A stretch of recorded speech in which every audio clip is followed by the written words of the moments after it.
Hi, everybody. Welcome to the Stratosphere Lounge. I'm your host, Bill Whittle. And another busy day here in the little Elves shop where we manufacture all kinds of different things. Yeah, it's a scramble, all right. It's a big scramble. But it's fun. And so there you go.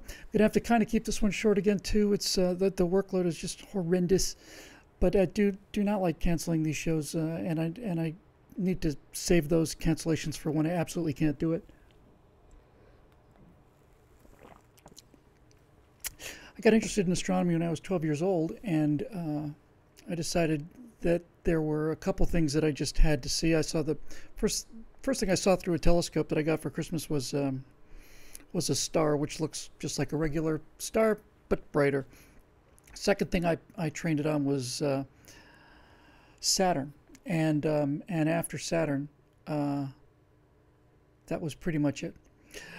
But one of the things I'm looking forward to, and have been for 45 years or so, is a total eclipse. I'm going to be up there watching that, and hopefully we'll do a tiny little report from there. It's amazing. That's you can make a pretty compelling case for that being so much of a coincidence that it's pretty shocking. And I think an even better case can be made for the fact that without that bizarre, unbelievable chance that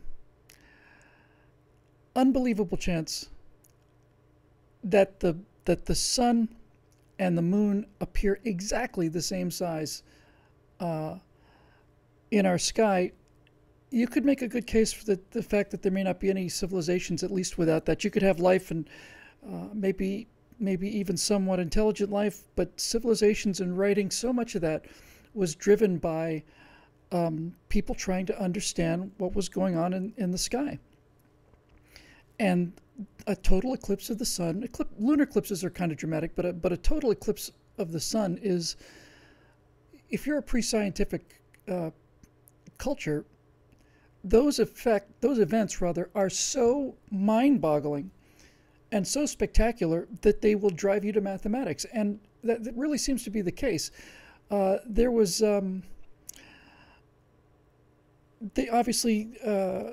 most civilizations, when people settled down, and obviously hunters knew what time of the year it was and so on, so you could do something with the stars in terms of trying to figure out when to plant and when to harvest and all the rest of it. But the advanced mathematics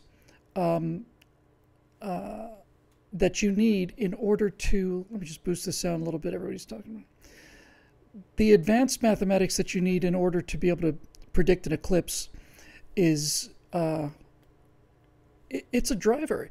If you could do that, you could be very powerful. The Chinese did their calendar and mathematics to do it. I know that the Incas did as well, and the Mayans. And the reason that it's so hard is because it's such a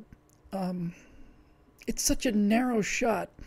It really is like shooting a bullet through a cocktail straw at 100 yards.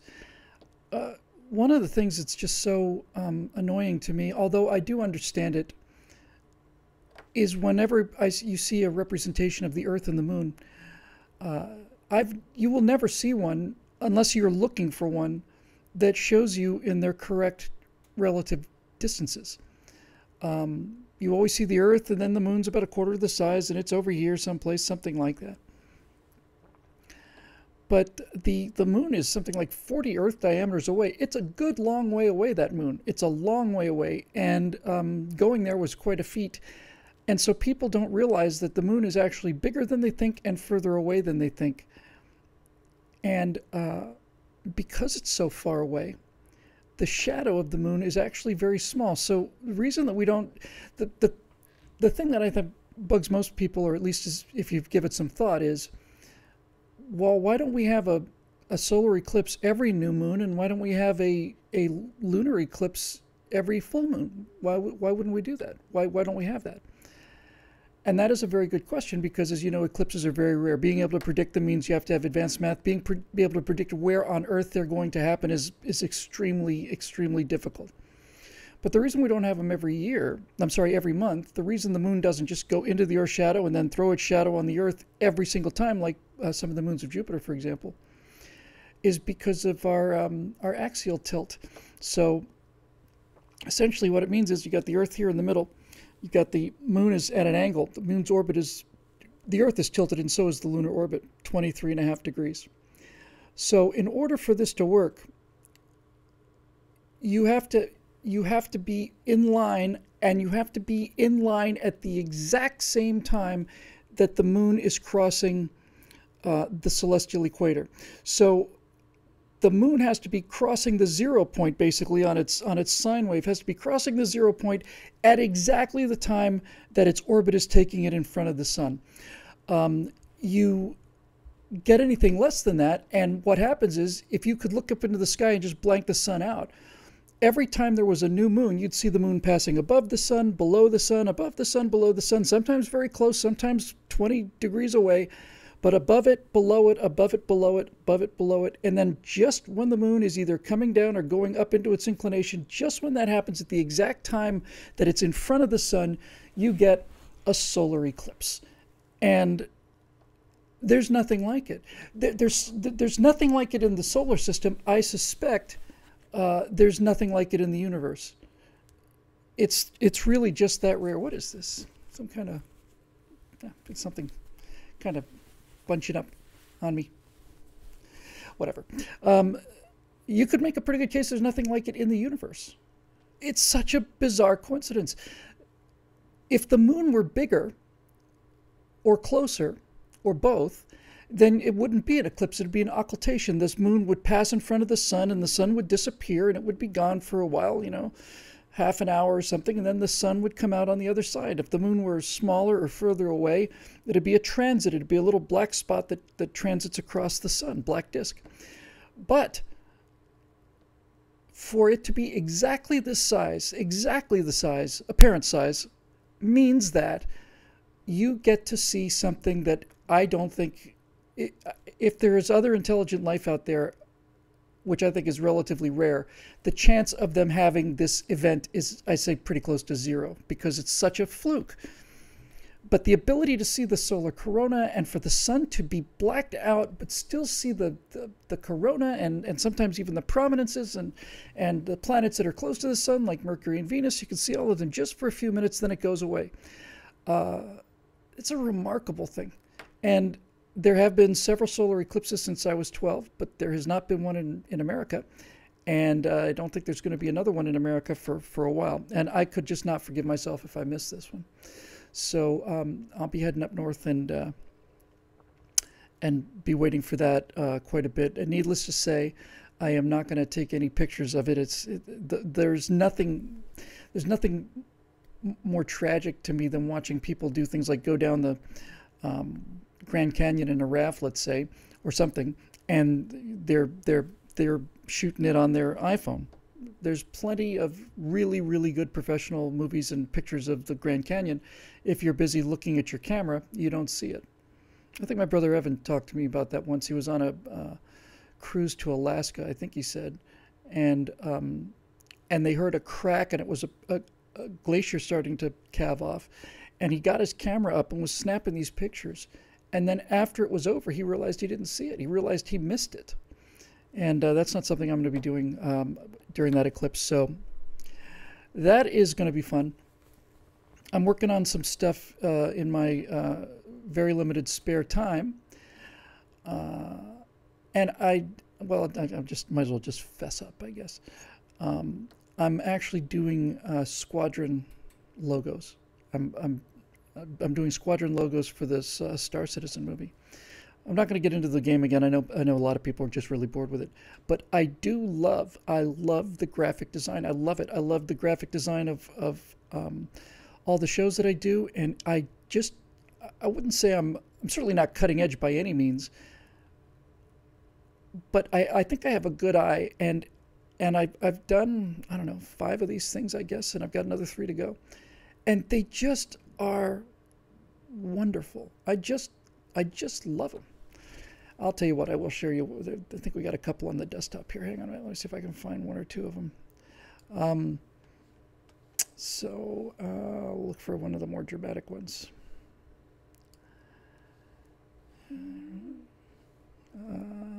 Okay, that might work. I want to get a good one. Where's my wolf pack? Anyway, I had fun basically, trying to name these squadrons, and I went to the Wikipedia page and started looking for naval squadrons and how they're organized and so on. And I took a look at all of this stuff, and there's just a lot of really cool elements to it. And so I just basically went in there and duplicated the U.S. Navy squadron structure. And let's see here. I know there's just two that I like very much, which don't appear to be here, so I'll just show you one of them. Yeah, you can go there. All right, here we go. I'll just pull them into the incredibly luxurious and easy Ustream, and I'll put them up one by one. We'll have a little chat.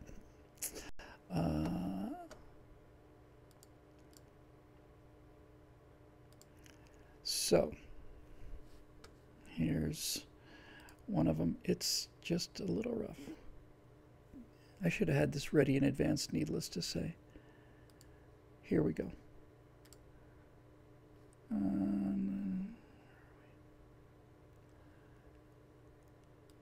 The first one. This is for spaceborne command and control. This would be the equivalent of a fleet early warning bird like the Hawkeye. And it's just a little small because it really is cool. I just someday I'm going to get over this. Where is here? Well, the hell with it. I got to zoom in on it. Sometimes I just want to give up, It's just there we go. It's just an awful big hassle. Come on. I'm getting very embarrassed and all right, down with it. Just get bigger. Could you get bigger, please?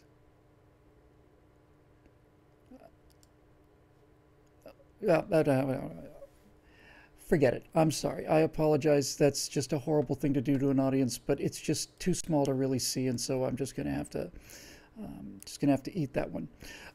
In any event, they're very different, and it's fun to pick a name. It's fun to pick the kind of duty that they're doing, and then try to think of a squadron name that would be good for it. And they're beautiful.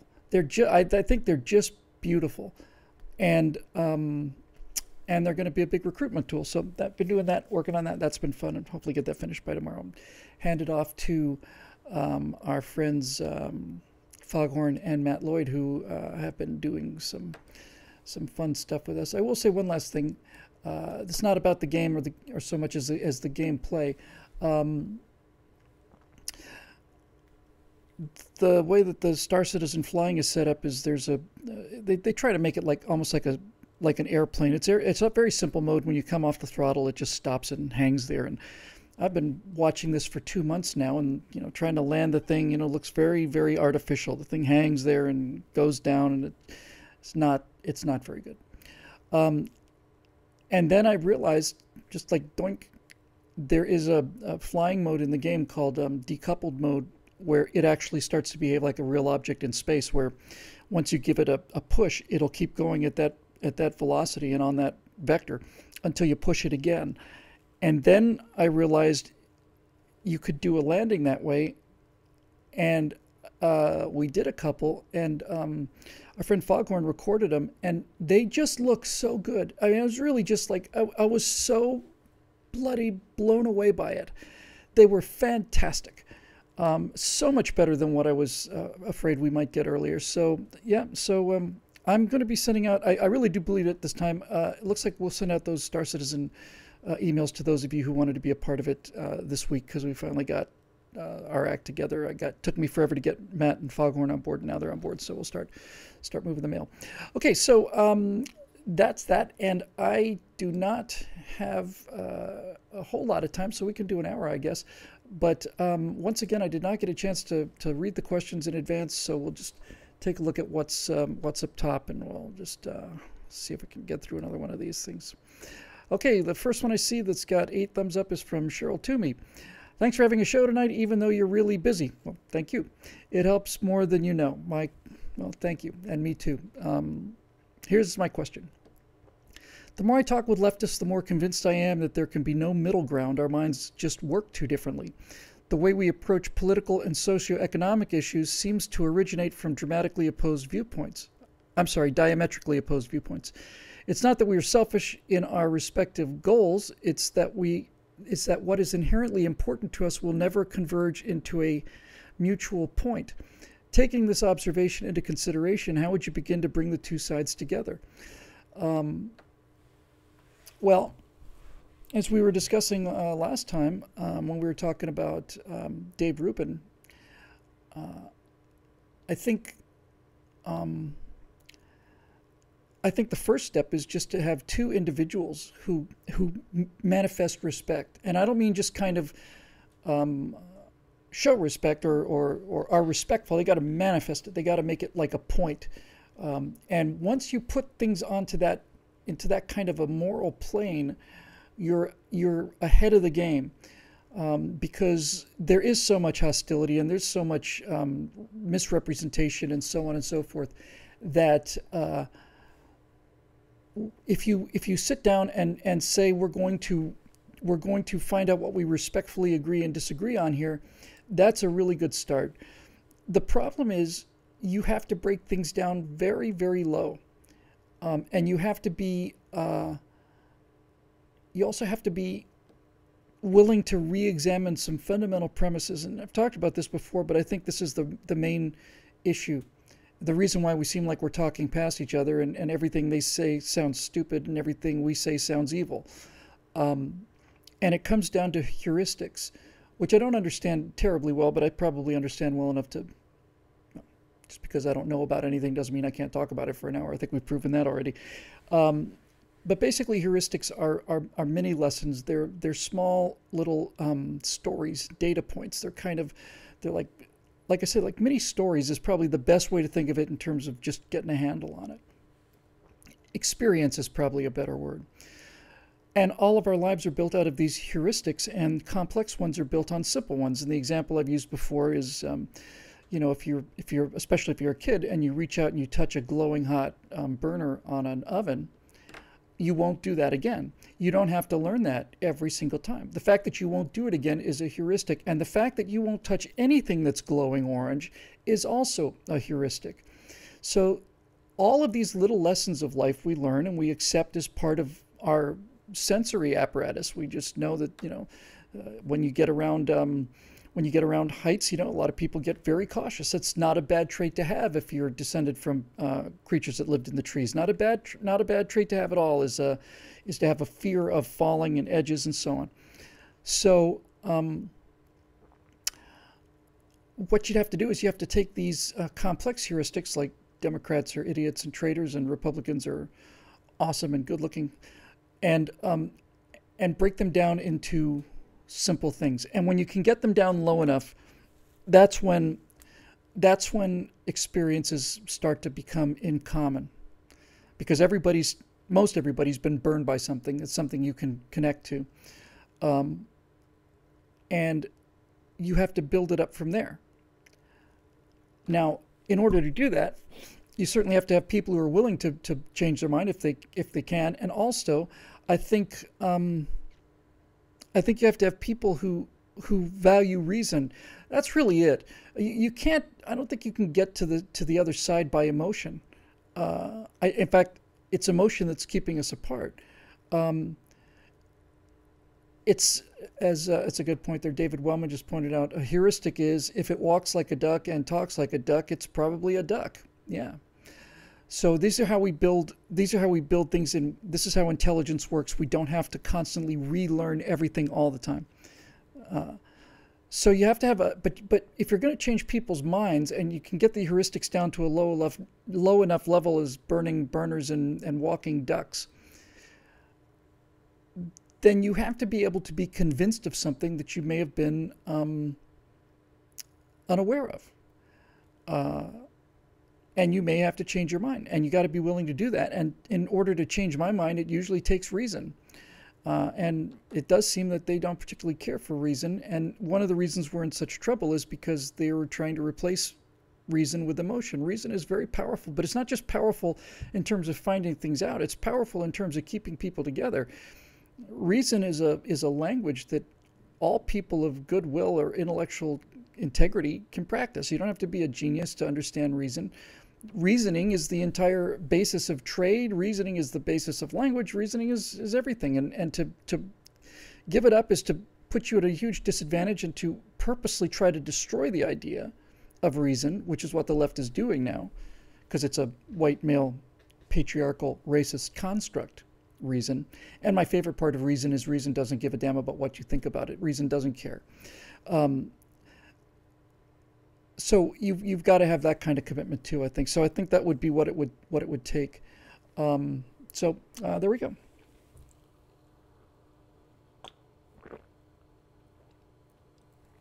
Okay, let's see what's got next up on the list here. Oh my goodness, look at that. It looks like our friend Matthew Lloyd, who needs to be whipped out in the Star Citizen universe, just blown to pieces, and teach him a little bit of modesty. Next highest question with 7 comes from Matthew Lloyd. If you could build any house as your primary residence in any location with any amenities, what would that look like? Who would your top 5 neighbors be? That's a great question. I would certainly make an effort to make the house look like it belongs where it is. That alone is a pretty big deal. Frank Lloyd Wright's Falling Water is just a classic example of that. That's why that house is such genius. The house looks like it just came out of the landscape. That the landscape and the house have been there for millions of years, and one's as much a part of the land as each other. So that is the first step.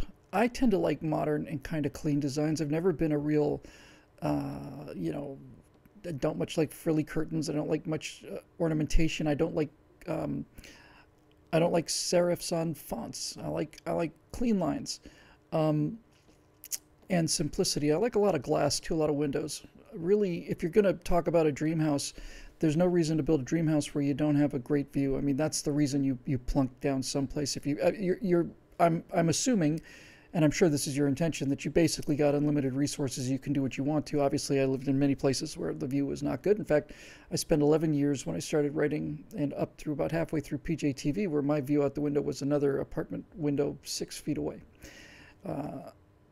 Couldn't see any sky at all from there. So it would be the view, and I don't know exactly where it would be, but I do know it's going to be in the northwestern hemisphere. It's going to be in the northern hemisphere and the western hemisphere. Of those things, I'm pretty sure, but I am 100% sure it's going to be in the northern hemisphere.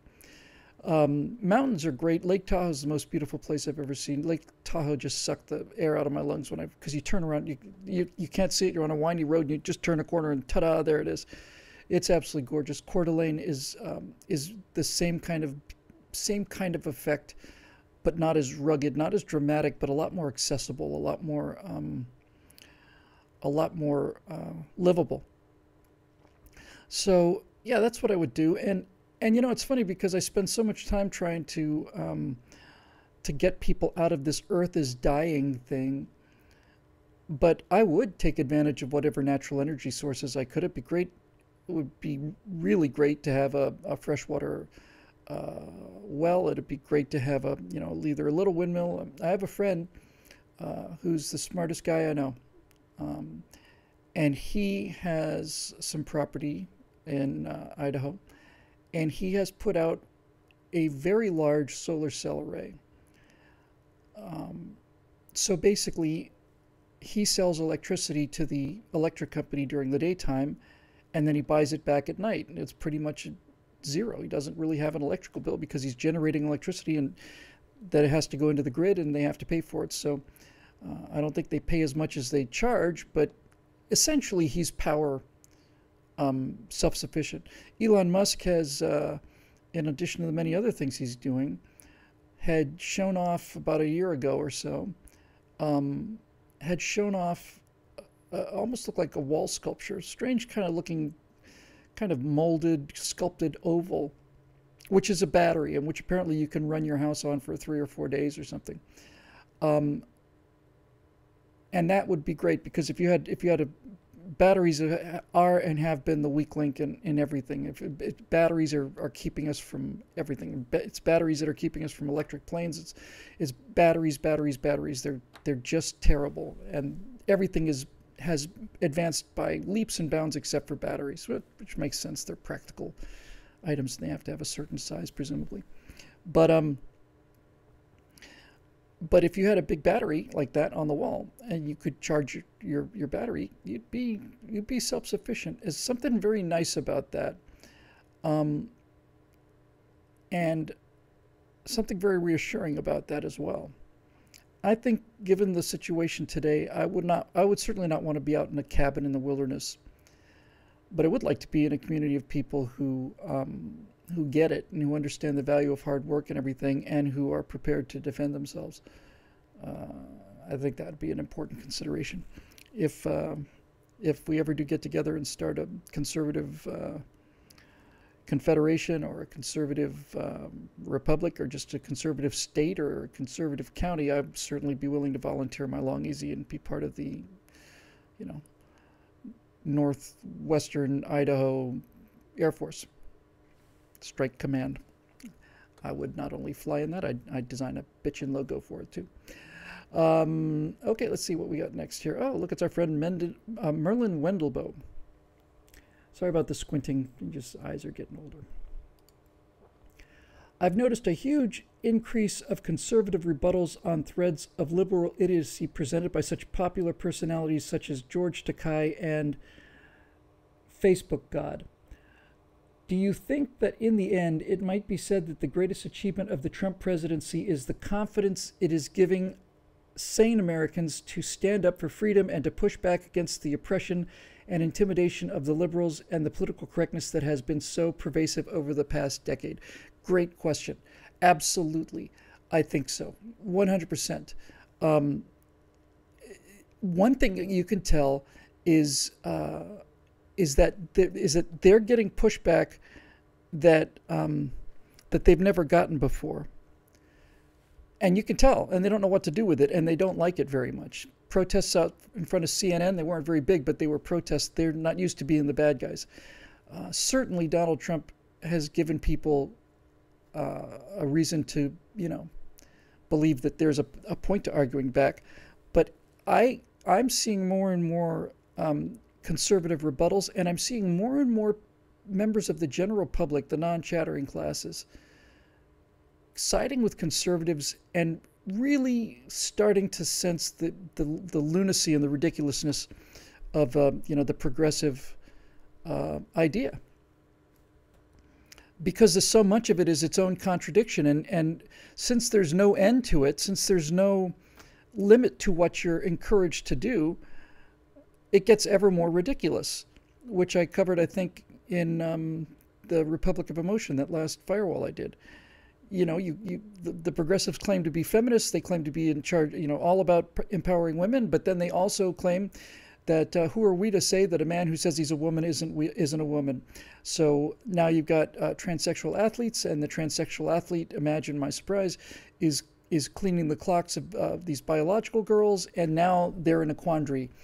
And the quandary is, well, who's the biggest victim? Which victim do we side with here? They're both victims, but you created one of them. Maybe you created both of them. And it's kind of fun to watch, but it's also alarming. That's part of the pushback, and they can't. There's no room for them to be. See, Evan Sayed had this exactly right. the entire essence of progressive philosophy is that since nothing is better than anything else, you are not allowed to discern any difference or describe any difference, and you are not allowed to interpret reality. Because if you interpret reality, you can see that one thing is better than something else. And if something's better than something else, that means there's a disagreement. And if there's a disagreement, that undoubtedly means war and poverty and all the rest of this nonsense. So as progressivism continues to, well past its sell date, like bananas that are starting to turn from brown to green, it becomes more and more ridiculous. And it has to, right? I mean, it has to get more ridiculous. You always have to be outraged about something. And as more and more social problems disappear, you have less and less to be outraged about. So you got to crank up the volume. And that is a path that really just, doesn't end. It just gets more and more ridiculous, more and more narrow, more and more ridiculous. Dave Wellman says that YouTube comments are closer to 50-50 than the 90-10 they were, say, 2 years ago. It's really true. And I think look, I think it's because conservatives are fighting back and getting some airtime and not just taking it. Donald Trump is president because he's a fighter. Back to Evan say it again. He's a war president.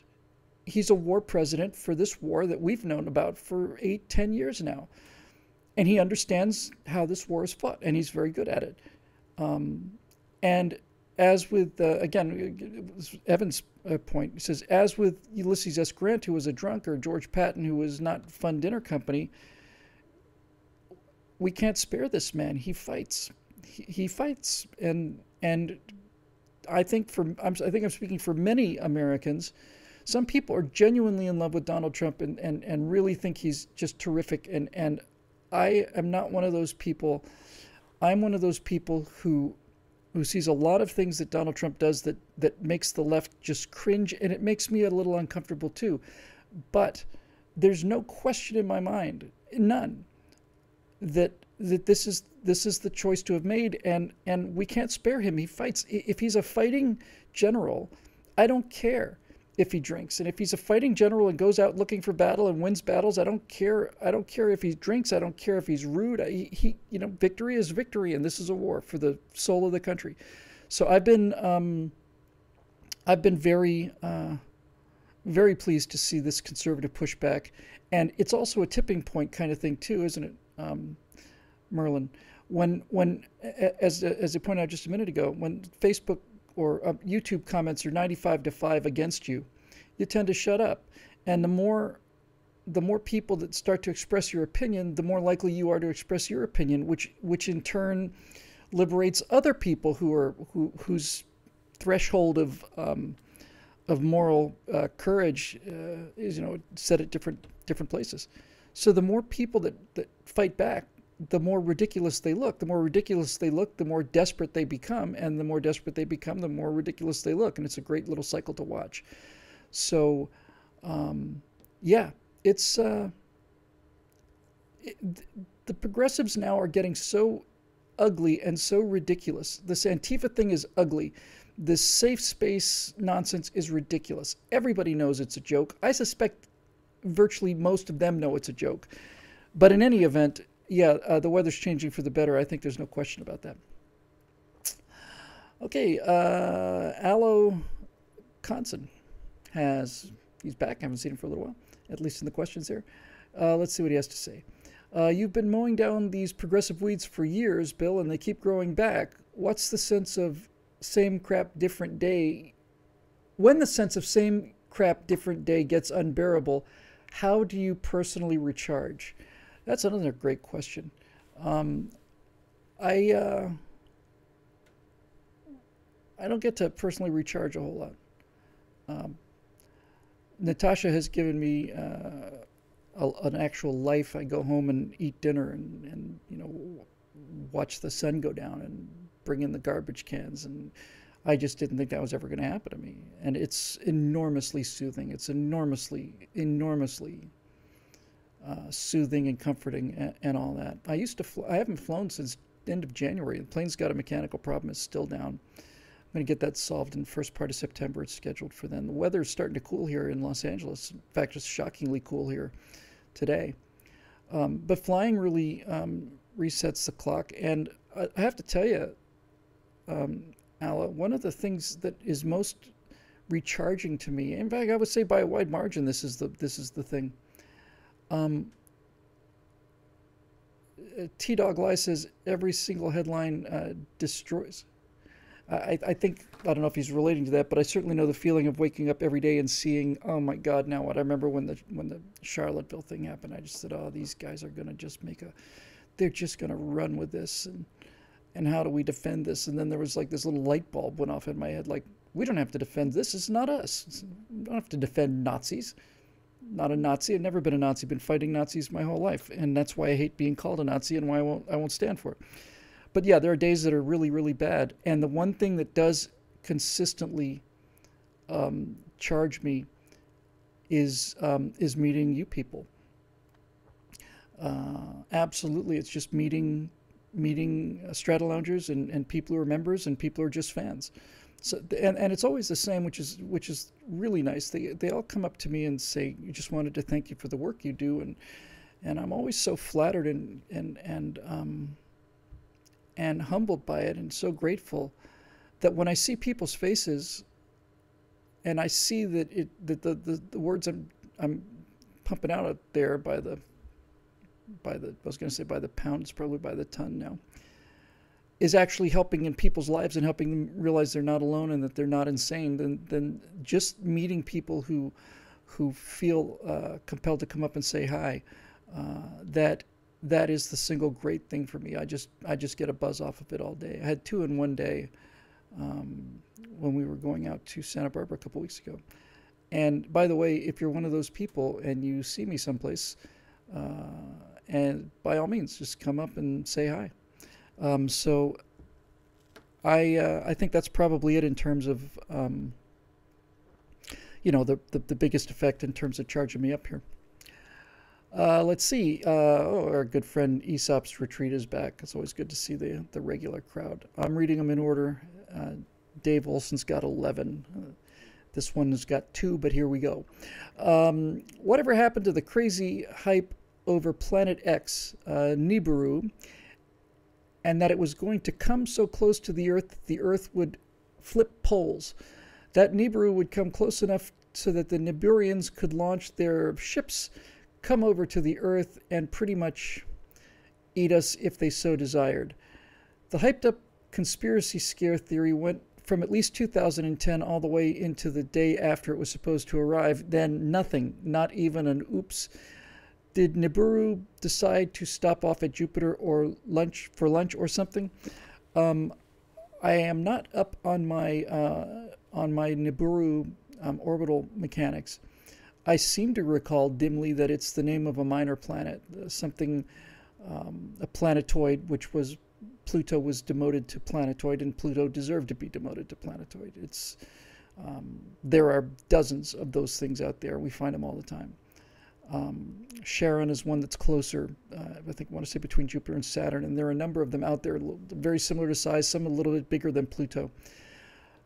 If somebody's thought was that one of these things is coming into the inner solar system, I suspect something like that would be traceable back by thousands of years. I think you could mathematically retrace the orbits and realize something big happened. So there's good news and bad news about space objects. And the good news is the bad news is there's a lot more of them than we think, and there are a lot of them that are still undiscovered. That's the bad news. The good news is the reason they're undiscovered is because they're relatively small. Everything big enough to hurt out there, I'm relatively confident we've got a pretty good eye on. And when you look at the orbits of these near-Earth asteroids and Earth orbit crossing asteroids, when you see how many of them are, run a chill down your spine. But again, just like what we were talking about earlier with the eclipse, space is awful big, and just because things get very close on a 1,000 pixel wide screen doesn't mean that they hit each other in the real world. Space is very big. Now, as far as this particular thing goes, needless to say, I don't put any stock in it, but I have seen it before. I have seen these kind of hysterias before. There was the whole 2012 thing, end of the Mayan calendar. There was Y2K. You remember that catastrophe where the Earth basically it caught fire and incinerated itself, and traffic lights didn't work, and hundreds of millions were killed, just like they predicted. I remember the ozone hole that was going to kill us all, and now we've got, of course, global warming that's going to kill us all if we don't decide to save the planet. And so once you see enough of these things, and especially when you see the kind of people that are drawn to these things, you begin to realize that there's something in human nature, in all of our human natures. I don't know why my levels are so low today. But there's something in all of us that likes it. Otherwise it wouldn't happen. And it's that sense of wonder and excitement. Life is fairly boring for us today. That's one of the reasons why we're falling apart, is because we're wired for combat, basically, and since we don't have any, we have to create our own. But there's something obviously very exciting about it. There's something exciting about the end of the world. It certainly gets your attention, if nothing else. So I think sane people are capable of feeling that sense of wonder and wanting to believe in some things. I'm not saying they want to believe in this planet hitting us. But UFOs, for example, I remember when friends of mine said they saw UFOs, and these were astronomers, young astronomers. I was as excited as I could be. I couldn't wait to go out there. And then I went out, and I was thinking, well, we haven't seen anything. And they're screaming and yelling and pointing at things. It's a satellite, and it's obviously a satellite. So at no point did their reason overcome their emotional desire to see something. I remember seeing that underwater picture of what was supposedly the Loch Ness Monster's fin. It looked like a plesiosaur fin, looked a lot like a plesiosaur's fin. I remember being really pumped up and excited about that. It would be so great to see something new. This is one of the few curses of the modern age. Virtually everything else is a blessing, but for certain people, certainly for people like me, and I suspect like you as well, it's sad that there are no undiscovered places, and it's sad that there are no more big discoveries here. There's a skinny chance that there's something in the deep oceans that we're unaware of, but beyond that, I'm not saying we can't find some new species of monkey or even, a large ape or something, but this kind of wonder at a discovery here is I think pretty much over. And that's really sad. And so when something like this happens, I think a lot of people are drawn to it. The idea, I remember when I saw Close Encounters of the Third Kind, I want to say it was about 77, sounds about right. I'd been working at the planetarium for about 3 or 4 years.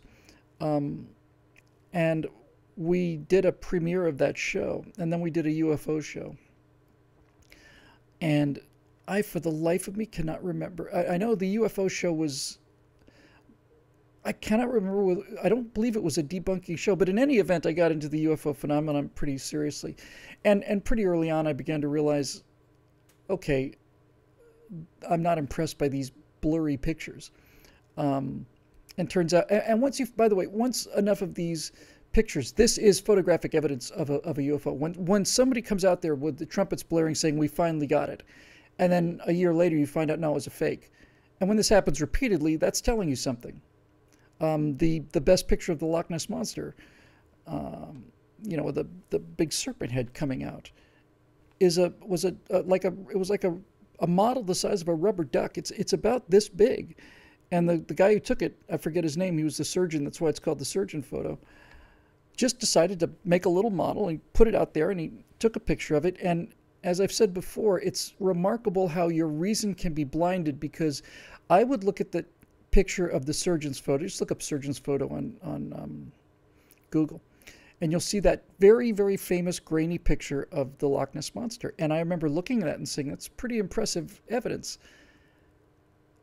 And because I wanted to believe in it so much, I didn't realize that there was something about that picture that was bothering me, and I couldn't put my finger on it. There was something about it that wasn't right, and I didn't know what it was. Until finally you see this guy put this little model, the actual model, or it might have been a recreation, but it was this guy's son. It's this big. And he puts it out there in the water on Loch Ness. They take a picture of it, and you can see how it matched the surgeon's picture. And then you realize what I'd been seeing the whole time, but hadn't been able to perceive because I was so intrigued by it. And that is that the waves are completely wrong. There's lots and lots and lots of little ripples. And they're little ripples because it's very close to shore. The waves are not scaled to that object in terms of what that object, the Loch Ness Monster, should be in terms of size. The waves aren't scale. And if it was in motion, you'd know it instantly. That's why so many of these, older 50s, 60s movies, 40s movies even, where you see everything was done with models. And there's like, maybe there's a submarine movie and you see a model of a Japanese destroyer or something. And one of the reasons why it all looks so fake, the main reason, is because the waves just don't work. Water doesn't behave on a small scale the way it behaves on a large scale. And that's why it doesn't look right. Neither does fire, for that matter. So anyway, I've seen people get hysterical about things and want to believe in things. Now, just to close this out, there is some evidence, I haven't heard it in a while, which makes me feel like this has been basically discredited. But this is a relatively plausible idea, that some people believe that that the sun is actually a double star, and that the companion is a red dwarf that is so dark that we haven't seen it yet. And it's in an extremely elliptical orbit, which means it's very long and flat, almost like a cigar. So this red dwarf basically stays way out there for virtually all of the time, and then it comes in and swings around real fast and goes way back out there again. And they've called it Nemesis because they've seen some evidence, some orbital evidence, and some geological evidence that there's sort of a cyclical kind of thing that could be explained by this. I suspect by now, given our incredible increases in things like infrared satellite imagery and our ability for computers to process radio signals and all the rest of it, I'm quite sure that if that were the case, we'd pick it up by now. But it's barely possible that we haven't found it yet. And unfortunately, as Eric Blake just said, don't forget the Yeti. And I know he's being ironic, but the problem is when enough of these things are proven to be false, you begin, assuming you've got a brain, assuming the truth is important to you, you begin to realize that if so many of these things are false and debunked, then there's something probably not right with this. I think one of the first books I ever read that I can remember realizing this is changing my thinking. This book is changing the way I think about not just this subject but about the whole world. Was an amazing little book called Crash Go the Chariots. Now, you have to have grown up in the 70s to remember the whole Eric von Däniken Chariots of the Gods thing. But von Däniken, I think that's his name, it's been so long, had basically made the case that Earth had been visited by aliens in the distant past, and that this is where the flaming chariots and angels and flying creatures and demons and all the rest of this stuff came from. And I remember one example with tremendous clarity. There are two examples that so spectacularly destroyed these fantasies that once you see them, you realize that virtually all of these things are nonsense. So I'll give you the first one. In Chariots of the Gods, he looks at these patterns on the plains of Nazca down in Peru. And the natives there, the pre-technological natives, had drawn very precise mathematical figures on the ground that are only readable from the air. And some of these are really spectacular.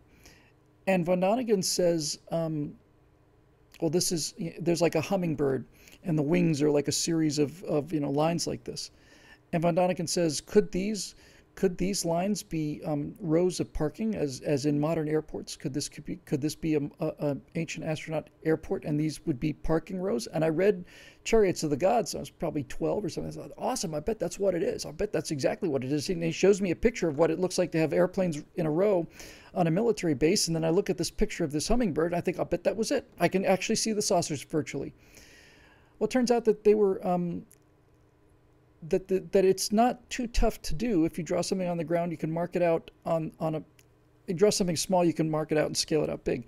These people were drawing this for their gods who lived in the sky, but the thing that blew Chariots of the Gods out of the water for me was when somebody said, and this is the kind of thing, like I say, it just utterly destroys the argument for two reasons.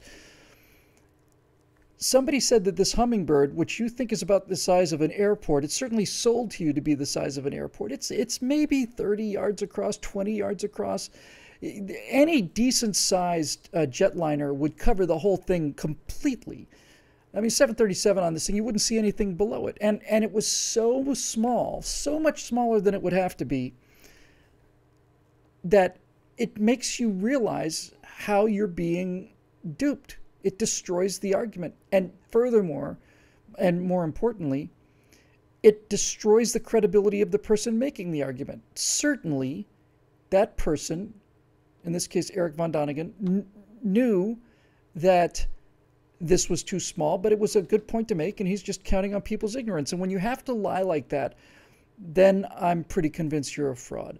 And that was it for Chariots of the Gods. That one argument just broke the back of it. And the one that did it for the Bermuda Triangle, which I also had believed in when I was young, was when somebody told me that statistically, if you take an area the size of the Bermuda Triangle, which is a pretty decent-sized hunk of water, if you take an area the size of the Bermuda Triangle and place it anywhere over major shipping lines anywhere in the world, you will find an equal or greater number of disappearances and mysterious events as you would in this so-called magic vortex area. And that destroyed that argument for me too. I said, but, well, of course. Why didn't I think of that? Why didn't I see that? So that's old reason coming to ride in on a white Charger. It can do amazing things if you're listening to it and you're ready to listen to it. But yeah, I saw this whole cult thing, and I remember the one I remember the most was just because it was at a very formative time for me, was Comet Kohoutek. Comet Kohoutek, I want to say about 1973, 74, somewhere in there. Kohoutek was seen at a very far distance. We can tell how far an object is by its relative motion and so on and so forth, and figure out its orbit. And Comet Kohoutek had been detected far, far away, much further than usual. And so it didn't appear to be a periodical comet like Halley's Comet or Encke's Comet or all the rest of these things that are actually in orbits. This looked like it was fresh. It hadn't been here before. And since it was big, and since it was already starting to glow and start to outgas far away, everybody thought that this could be the comet of the century, maybe it would be the comet of the millennia, and it would be just a spectacular thing. And as usual, people started to hyperventilate about the Earth going through, the tail of the comet. In 1910, when Halley's Comet came, or 12, or whenever it was, one of those dates, the Earth passed through a bit of the tail of the comet, and people were panicking, and they were buying gas masks because of all the poisonous vapors that were going to come from all the rest of it. And Kohoutek was the biggest flop ever. It was just a smudge. It was the biggest disappointment of my life in terms of like, oh, well, that wasn't much of a show. But people were talking about Comet Kohoutek as if it was the end of the world. And I remember somebody handing out pamphlets, kind of like those Watchtower pamphlets, and they're talking about Comet Kohoutek and how it's a sign of this and that, and it's tempting to believe those things, but having had a fair amount of experience with these kind of things, I don't believe them much anymore. I could be convinced, but I'm going to need some evidence. Here's our friend Dave Olson. If we started calling Confederate statues Civil War participation trophies, would the left, especially the control left, leave them alone? I think I'm going to do my next firewall about this nonsense, this idiocy, this insanity with the monuments. As we said earlier today, the problem, one of the many problems with this progressivism is you have to keep going. You can't stop. You have to continue to be outraged, and you have to be outraged about something new. People are already bored about being outraged with certain things. You got to think of new things. And so now the target is these Confederate monuments. There's a lot to say about this. First of all, I interviewed Dinesh D'Souza yesterday, and Dinesh pointed out, well, they want to tear down a statue of Robert E. Lee, who by all accounts was anti-war, anti-slavery, man of incredible integrity and honor, a person who could have prolonged the Civil War with guerrilla fighting, just had to say a word and the entire army of North Virginia would have melted into the hills and we would have had another 15 years of guerrilla warfare. But Robert E. Lee just personally said, no, that's beneath us. These people beat us, and they're our countrymen, and we need to show them respect. And there are many, many, many, many, many cases of people in the Confederacy in the years after the war. The Confederates could apply for a pardon, and many of them did, but many of them did not, and they thought it was a shameful thing. And there's a story about a father whose son, not a pardon, a parole, I think was the term, a Southern father who found out that his son had applied for and received a parole, and the father was absolutely incandescent with rage that the son had dishonored them by appealing for for mercy and making an apology for something that they didn't think they did wrong. He was absolutely incandescent. And the son said, but Father, General Lee advised me to do it. And the father just sat there for a second. He said, well, that alters the case. Anything that General Lee says must be right. So he did an awful lot did an awful lot of good and showed a lot of courage. And so this idea of destroying the monuments is just crazy. And there's a lot more here. I mean, I was thinking about this morning, as a matter of fact. I think probably the most loathsome person that gets a monument of any size or has an actual name would be Nathan Bedford Forrest. Forrest was the guy who started the Ku Klux Klan. Nathan Bedford Forrest was a slave trader before the war. He may have been one. I could have been one afterwards. And a thoroughly unpleasant man. I think he killed personally something like 17 or 18 or 19 Union soldiers, and he killed 18 guys, and he had 17 horses shot out from him or something. He says he was one horse up at the end, something like that. And he was barely literate and not a nice guy by any standard. He was a real horrible, basically evil person in many, many ways. But Forrest was the only person, I think, in the entire war who went from private to not just to general, but basically be given his entire army and entire command. And through whatever miracle of environment and genetics and all the rest, Forrest had a tactical sense that was simply astonishing. I think they called him the Gray Ghost. He was a raider, and so for the first half of the war, nobody took him seriously. He was harassing, the North behind the Union lines, but that wasn't like the battles going on in Virginia or in the West. But as time went on, he actually started to take his units and turn them into real units and go up against Union regulars. And his tactical genius was just amazing. So somebody says, Brent Cates says they tried to dig up General Forrest's grave today. There's so much disturbing about this lunacy. One of the things that's disturbing is the idea that you can erase history, that you can go and undo things in history. That's what the entire progressive movement is about in terms of ginning people up. We're not only going to correct slavery, we're going to undo it. We're not just going to fix it and recover from it. We're going to undo it. We're going to make it so it never happened. There's that. There's the barbarism of it. There's the vanity of it. There's the vanity of it. And there's a couple of interesting paradoxes here.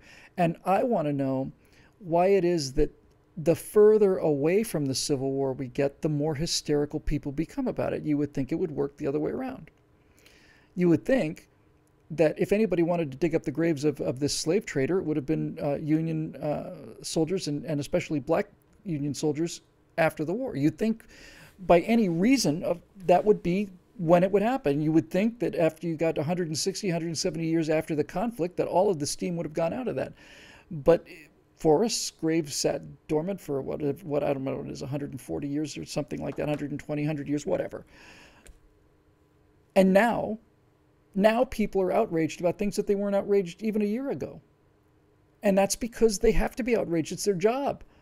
And it's disgusting. Nathan Bedford Forrest has had statues put up, not because Nathan Bedford Forrest was a good guy, but because he was a part of our history, and he did remarkable things. And as Dinesh D'Souza pointed out, there's so many statues of Robert Byrd, who was a KKK Kleagle. And everything in West Virginia is Robert Byrd. I remember doing an afterburner on this a long time ago. The Robert Byrd interchange, the Robert Byrd rest stop on the turnpike, the Robert Byrd Research Institute, the Robert Byrd Community College, blah, blah, blah, blah, blah, blah, blah, blah, blah. Well, why don't you tear all of those down? Because he's an actual living racist, or he was, 5-6 years ago. So why not do that? Well, because he's a Democrat, that's why, and because he's a Northerner too. I'm telling you, if this isn't stopped, then what's going to happen is this.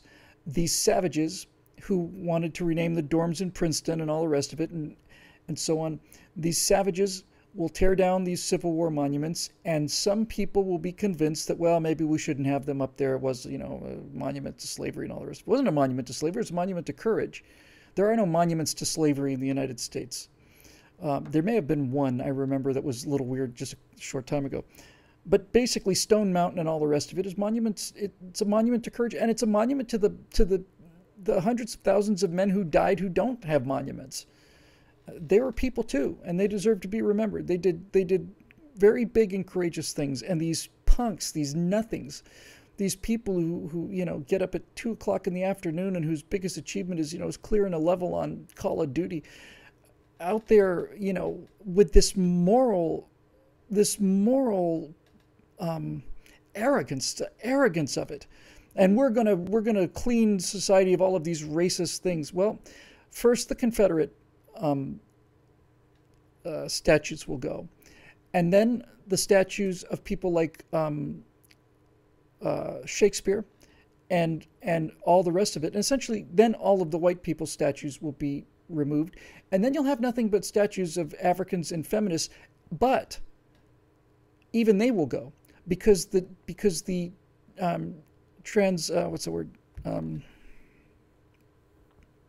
intersectional feminists will say that this monument to Helen Gurley Brown, how can we possibly have a monument to this monster who was not gay and who couldn't possibly understand the trans woman of color's position, and it will just continue until it eats itself. Folks, what this is it's, I was thinking about this on the way in today too, because I'm going to be talking about this in some depth. And it's something really disgusting about destroying history. And we saw an example of this, I want to say about, what is it now? 16 years ago? Right after the 9/11 attacks, or right before, I don't remember. It's been a while.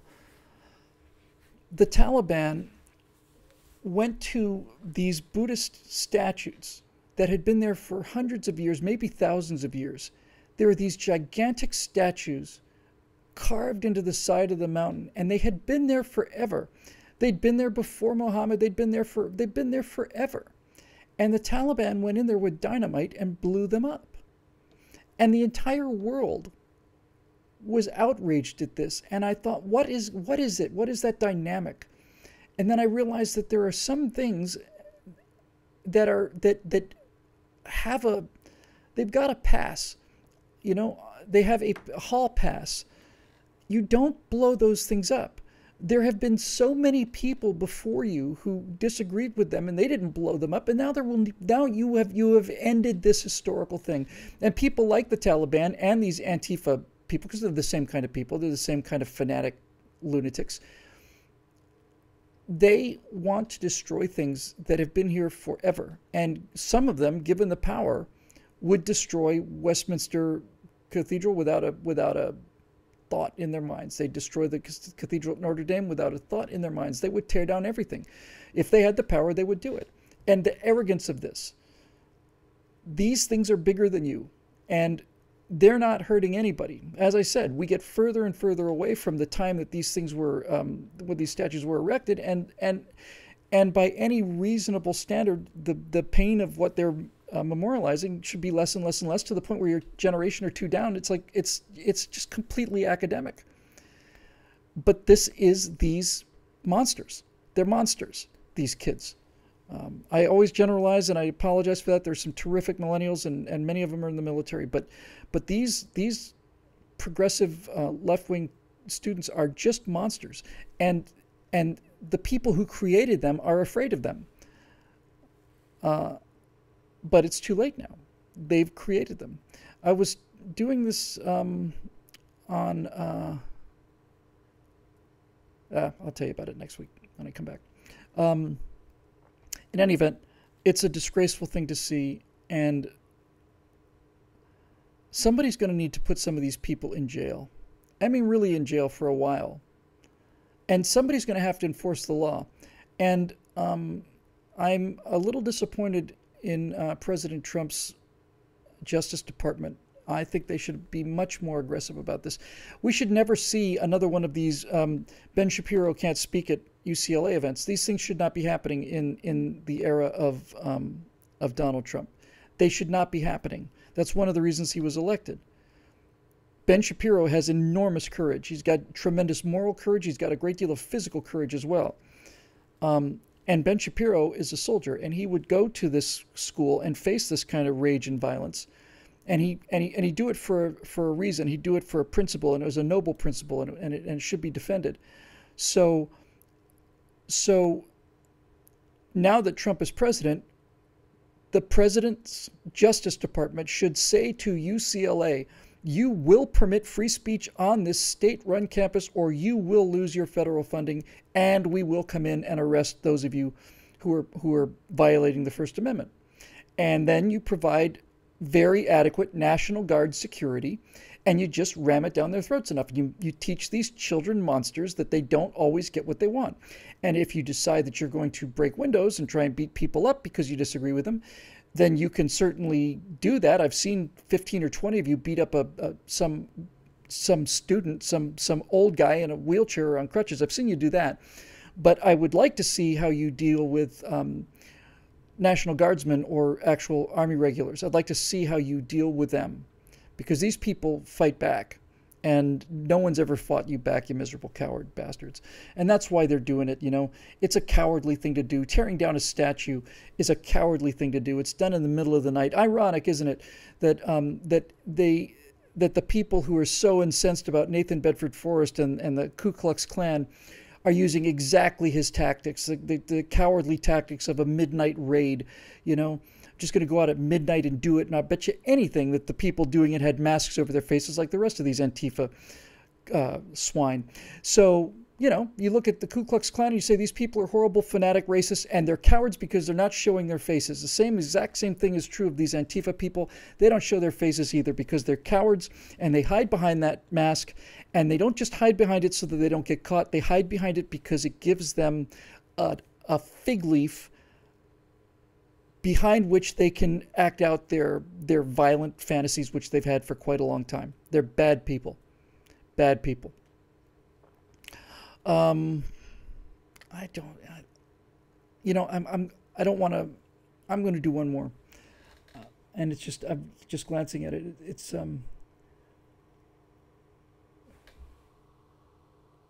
Victor Kutz.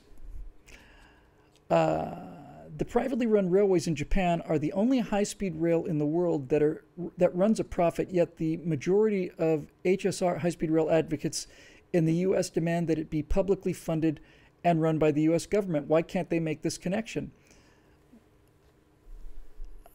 I think they do make the connection, Victor. They just don't like it. They don't like the connection. as I'm sure you know, after years and years and years and years and years and years and years of lobbying, California, that magnificent bastion of reason and insanity, California approved some number for high-speed rail between San Francisco and Los Angeles, and the number is multiple billions. It may be, I'm quite sure it's hundreds of billions of dollars to put a train that might do 160 miles an hour between Los Angeles and San Francisco. If only there were some way to get to San Francisco quickly and safely. If only, then we wouldn't need this high-speed rail, right? If there was only some way for me to go from Los Angeles to San Francisco in speed and comfort and safety, then we wouldn't need to spend this money. And then you begin to get the big picture, Victory. Then you begin to see what this whole thing is all about. The whole thing. The whole progressive movement, the whole government thing, all of it. It's all about the same thing. It's about theft, is what it's about. They approved, a small number of people made a decision that cost the California taxpayers hundreds of billions of dollars to put in a rail system that is never going to be built. It is not going to be built. And hundreds of millions have been spent, probably billions spent already on surveying and laying out the land and all the rest of this stuff. And the money just disappears into the air. And if they say they could build it for whatever the number is, let's say they could build it for $100 billion, it will end up costing $2 or $3 trillion, and it still won't be good and it won't work. And it will still be 4 or 5 times slower than the jet traffic that travels from Los Angeles to San Francisco 100 times a day. So the whole thing doesn't make any sense at all until suddenly it does. You realize that the high-speed rail is not something that California needs. It's not something that the people of California need. The high-speed rail between Los Angeles and San Francisco is needed by the bureaucrats in the government to take more money from the host organism. That's the only reason it's there. They need justification of these ridiculous taxes. So they're going to give you a little bonbon. It doesn't even exist, and it never will. Once you understand that, everything gets clear. I said it was, what's his name? It'll probably come to me. It was one of these Uncle Eric books. And it was whatever happened to either Penny Candy or whatever happened to Justice, one of those things. And the author, whose name eludes me, but which will show up in 20 seconds. Sorry. He basically said, you've been told your entire life that the government taxes you so that they can provide the benefits. They're taking money from you in order to provide the roads and the military and the healthcare and all the rest of it. He said, but that's not the case. The case is they're providing the benefits in order to get the taxes. And when you understand that, when you get it in your bones, then everything makes sense. It all makes sense. The horrifically poor quality of anything the government does makes sense. The 405 work on the 405 freeway, widening the 405 by a lane, which they said was going to take 2 years and ended up taking 9 or something like that. It took 9 years. And I would drive in those constricted lanes because of the traffic. They made the traffic much slower. And you would see 6 or 7 miles of roadside torn up. And then at mile 8, you would see a crew of maybe 4 or 5 people banging some rebar around. And you say to yourself, because you're a rational, sane person, you know, any rational, sane person says, what the hell's the matter with these people? Why are they working so few people? Why don't they, if they're going to do it, why do they have to shut down all 9 miles or all 7 miles or whatever it is? Why don't they just close down one lane for the length that they need to work on it? It's going to back up traffic for that time. It's going to be bottlenecked for the time that it's a lane short, but let's make that distance as short as possible so the time in it is as short as possible. Get on the other side and the speed picks up again. Why don't they do that? And then you just suddenly look at yourself in the mirror. What's like, well, obviously the reason they don't do it is because if they did it that way, the job would be over on time and on budget. And they don't want that. The job paid them for years and years and years, and the slower they went, and the more problems they found, the more they got paid. The slower they went, the more they got paid. And that's why it took 9 years. And billions and billions and billions of dollars, which doesn't belong to anybody.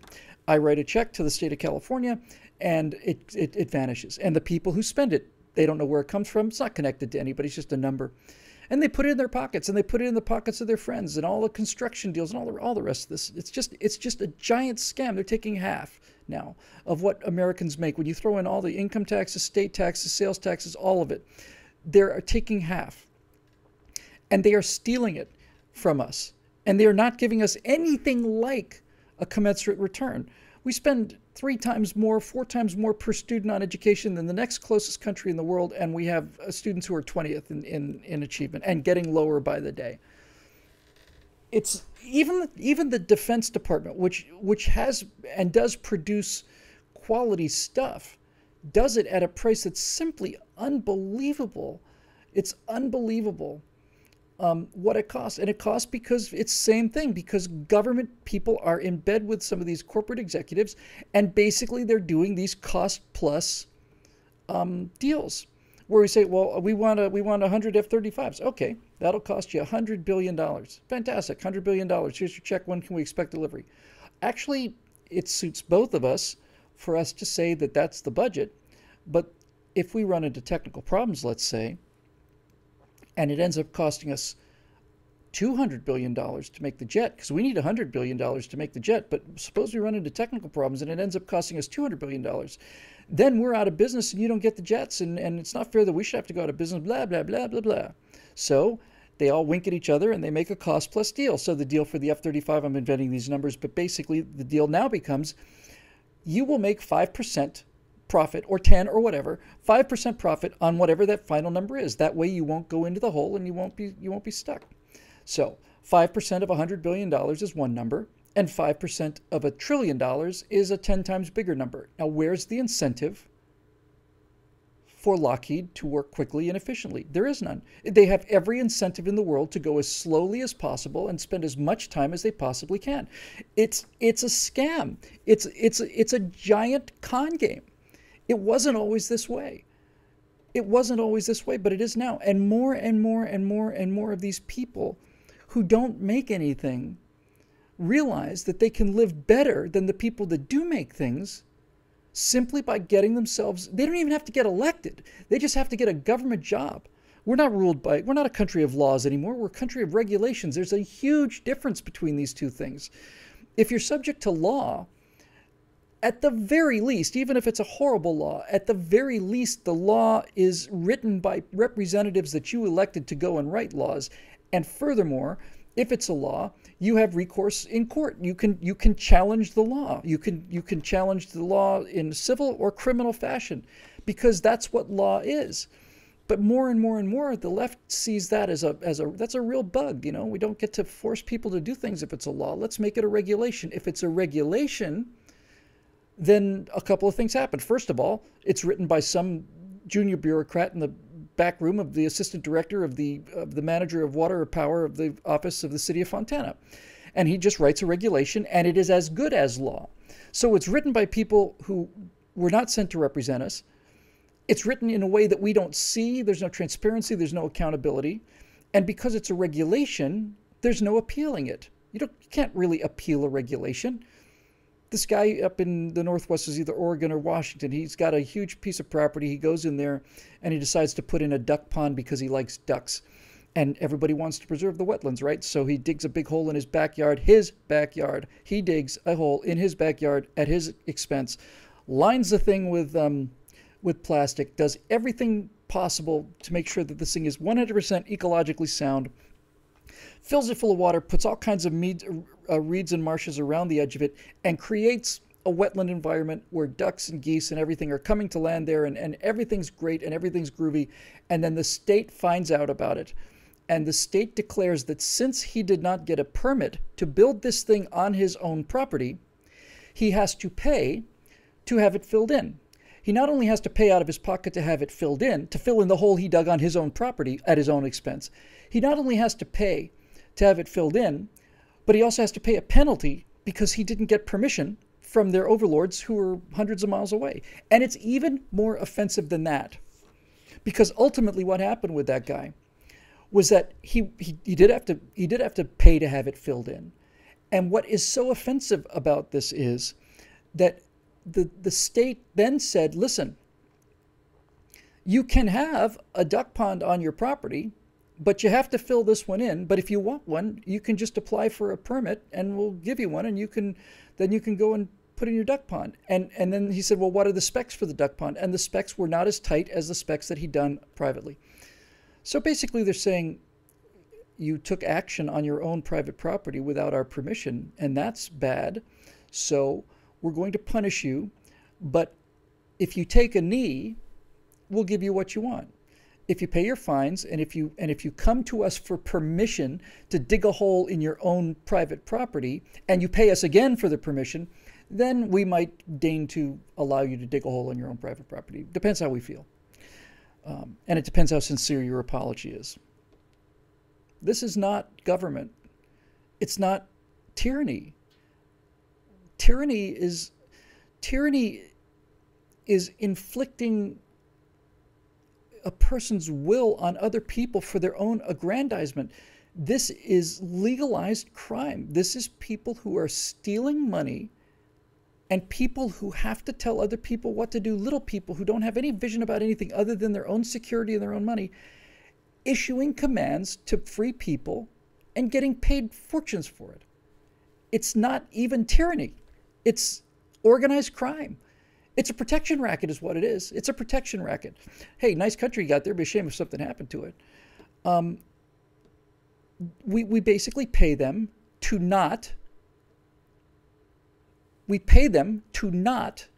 take our houses away. This was another thing that hit me like a thunderbolt. Somebody was asking me this. It was one of these anti-tax people I met at a Tea Party rally. And he said, so Bill, do you know anybody who owns their home? And I said, yeah, I know a few people who own their homes. He says, well, they don't own their homes. I said, what do you mean? I said, well, they paid the bank, right? Yep. They paid off the mortgage, right? Yep. They got a title to the house, right? And I say, yes, they own the house. He says, no, they don't own the house.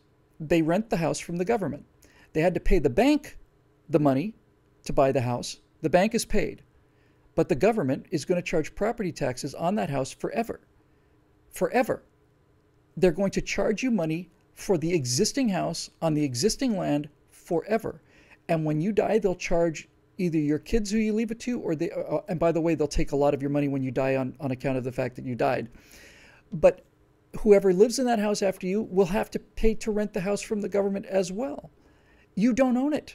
It's not yours. And the proof that it's not yours, the proof is that if you don't pay the rent, if you don't pay the protection fee, if you don't pay this property tax, then they will come and take your house. It's going to take a little while, but that's exactly what they will do. They will basically put a lien on your income, and then if they have to, they will basically put you in jail for tax evasion, and they'll liquidate your assets, and they'll get a penny on the dollar, but they don't care. They get the penny, and that's what happens. You rent your house from the government, and you don't own anything, and you don't own your car. Really, you can make the same argument for the car. I don't own my car. I rent it from the government. Now, as it turns out, the rental for the car is actually relatively low in terms of what I see. The annual registration's, I don't know, $150, something like $120. But if I don't have one, then I don't get to drive, right? If I don't have a permission every year, if I don't pay the state every year a check for permission to drive my own car on the roads that I'm paying state taxes for as well, if I don't pay them that, then sooner or later, a policeman is going to appear behind me and notice that my tag is expired, and he's going to write me a ticket. And if I pay that ticket promptly, then I will give the government another $200-300, and they'll probably want proof that I did end up paying the rent for the car. And if I do it often enough, if I don't pay often enough, then they are going to consider me basically a scofflaw, and they'll take legal action against me. They'll charge me with misdemeanor or whatever the case may be. And eventually they'll come and take you away. If you just keep refusing to do it, that's what will happen to you.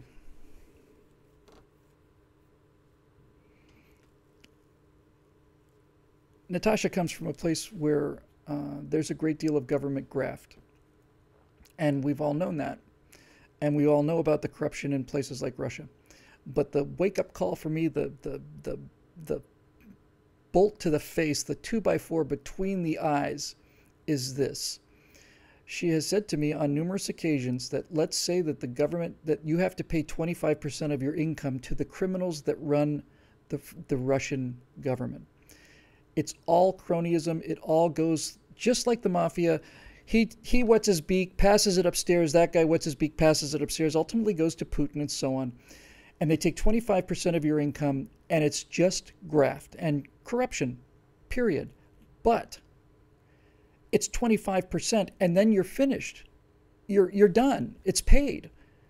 And furthermore, in addition to taking 25%, they are providing free college, free. Well, when I say free, you're not paying. You can get health care without having to pay additionally. You can get universities and schools without having to pay additionally. You can do a lot of these things, so-called free, because you've given the government 25%, but they are at least doing something for your 25%. She sits here and looks at me in amazement that I pay 50% of my income, and on top of that, I have to pay for the taxes on the gas, I have to pay for the registration, I have to pay property tax on the house, I have to buy insurance at an outrageous rate, personal health insurance, because that's not covered either. Where does the money go? She asks me all the time, what are you buying? What are you getting for your money? And I'm stuck. I'm stuck with this country that I love, the idea of this country that I love anyway. I'm stuck because the Russian system of corruption that goes back to the time of the czars is a much more fair and much more equitable and eventually much more free system than the freest country in the world. That's why. That's what I have to live with now. I have to live with the fact that Russia, with its known corruption, is in virtually every way a better deal, a freer deal, a more honest deal, really. I mean, if you're paying a criminal and you know the money's going to criminals, but you pay them and you get what you pay for. Here, it's taken from you at gunpoint. You pay. You don't get anything. And all you get is the more that you work, the more we're going to take.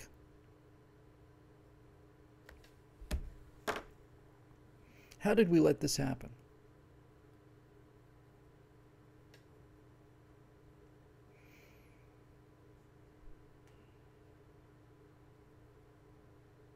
I always come back to that line of Theoden's from Lord of the Rings, you know, when he finally does something, because Theoden is a failure and he's weak and he almost sold out his own people. He was senile and terrible. And finally he does something great at the end of this, at the end of the movie, and he says, he's talking, he knows he's going to die, he's been crushed by his horse, and he says, and now I go to the halls of my fathers, in whose mighty company I shall no longer be ashamed. To stand, whatever the correct grammar is. What are we going to say to the people that created this thing? How are we going to explain this to them? They're going to look at us in amazement, the way that Natasha looks at me in amazement. She just simply doesn't believe it, and she tells her friends in Russia about it, and they don't believe it. They simply don't believe it's true. They are convinced that it's a story because it's so irrational and so unbelievable that they simply don't believe it. And when you look at it that way, I don't believe it either.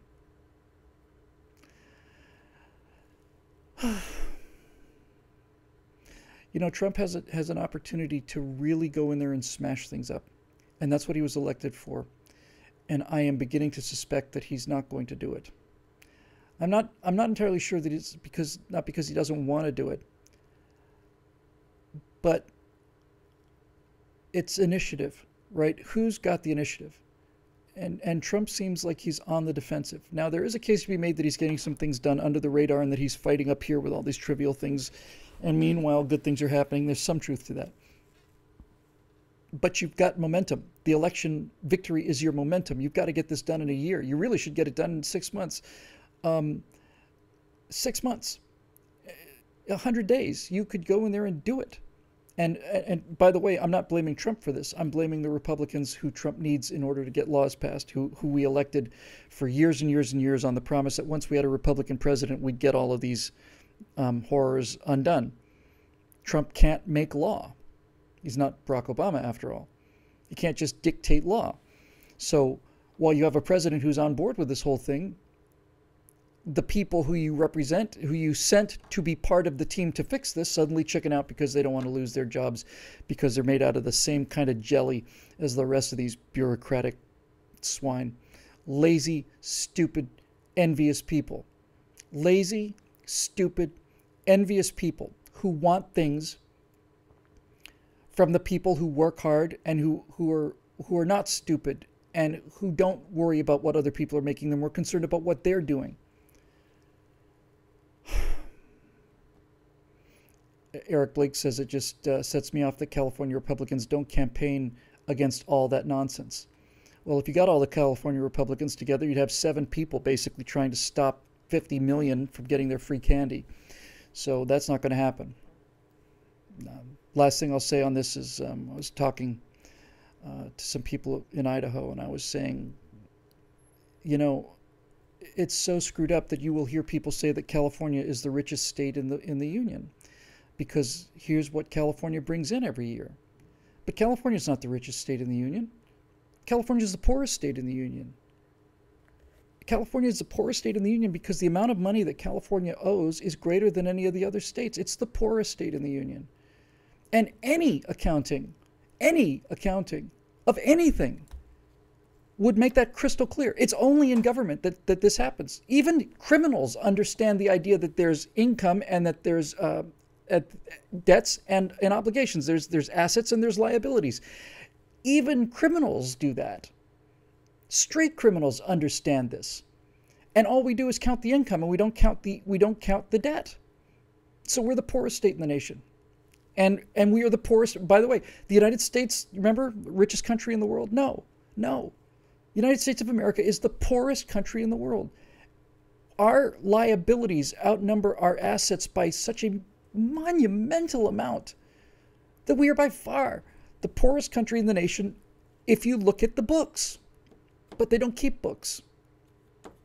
I think they think that the age of money is over, that the age of money as understood is over. And they could make a compelling case. I mean, you would think that once they borrowed $1 trillion, once they borrowed $1,000 billion that they didn't pay back, you'd think that pretty much by that point somebody would start shutting down the lines of credit. But they've done $20,000 billion, and no one said boo yet. They're just printing money. And they say that, oh, we're printing money, but we're keeping track of it. $20 trillion? There's a great video out there. Look for it. It's basically, it says, what does $1 trillion look like? It's simply unbelievable.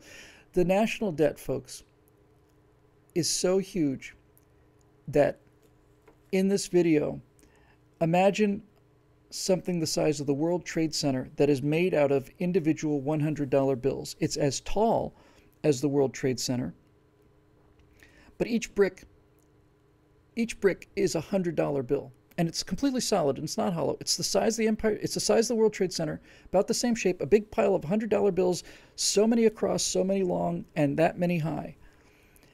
And there are something like 18 of these things. 18 World Trade Center towers of $100 bills that we've spent and that we owe. Bitcoin, says TG Gecko. Damn right. I don't know what, I need to look into Bitcoin because I don't know what Bitcoin is doing to prevent inflation, but there's one thing about gold that's rather nice, and is you can't print gold. So anyway, this is what happens when you lower standards in order to get people's stuff. You know? I'm going to be doing a firewall. I'm going to read them both. I'm going to do one on the monuments. I'm going to do another one on friendlyism. I'm just going to talk about socialism. And I'm going to talk about making cookies and taking cookies. And basically, when you get to the end of this, I hate to spoil it for you, but basically what I'm going to say is, here's Charlotte, and she likes to bake cookies, and she comes to school with a cookie every day, and she gets up early and bakes a cookie, and it's a fresh cookie, and she has one. And Tommy sees her eating a cookie, and he says, I don't have any cookies. Can I have a cookie too? She says, well, I've only got one, but I'll break it in half for you. And he says, that's very friendly of you. And she says, well, thank you. I try to be friendly. So Charlotte decides that she's tired of eating half a cookie. She wants a whole cookie. So when she comes in and doesn't give a cookie to Tommy, Tommy says, that's not very friendly of you. So now she has to bring in 2 cookies, one for her and one for Tommy. And one day she comes in and she brings in 5 cookies because she's going to give cookies to 3 of her friends because they're all having birthdays. Tommy says, well, that's not fair. You brought in 5 cookies and I only get 1. Surely I should get 2.5 cookies. That's what you have. Well, I have to pay to other people. Well, it's not really my problem. And on and on and on it goes. And she notices that Tommy never brings cookies, ever. He never brings cookies. And Tommy spends a great deal of time talking about how wonderful this friendlyism is and how great it is for everybody and how it's fair because people didn't have cookies and now they do. But Charlotte realizes that the more she cooks, the more she bakes, the more cookies they take. And then she realizes that this friendlyism doesn't work. And the reason friendlyism doesn't work is because everybody likes to eat cookies, but not everybody likes to make cookies. I think I'll just leave you with that. Looks like my feed has locked up here. But in any event, that'll do it for Stratosphere Lounge episode number 162. I'm just going to get the heck on out of here. I've got a few things I have to do before I go home. And then I'm going to go home. Hopefully this freezes that I see on the viewers, just my browser locked up, because it looks like it's still recording and I got green bars here. In any event, that'll do it for tonight. Thank you so much for watching. Thank you for your membership. If you're not a member, you're part of the problem. I know that's a cold thing to say, but it's true. They are suppressing the message. YouTube and Facebook are suppressing these videos. Alfonso Rachel's essentially disappeared because he's so effective. Prager University has something like 1.2 million followers. And their analytics show that their videos go out to 2% of that number. 2%. So we need some help. And you know where to give it. In any event, that's it. We're here. We're not going anywhere. We're going to keep fighting these bastards. Otherwise, how will I ever stand in the halls of my fathers, in whose mighty company I shall then be deeply ashamed. Something to think about, I guess. Until next Wednesday, we will see you then.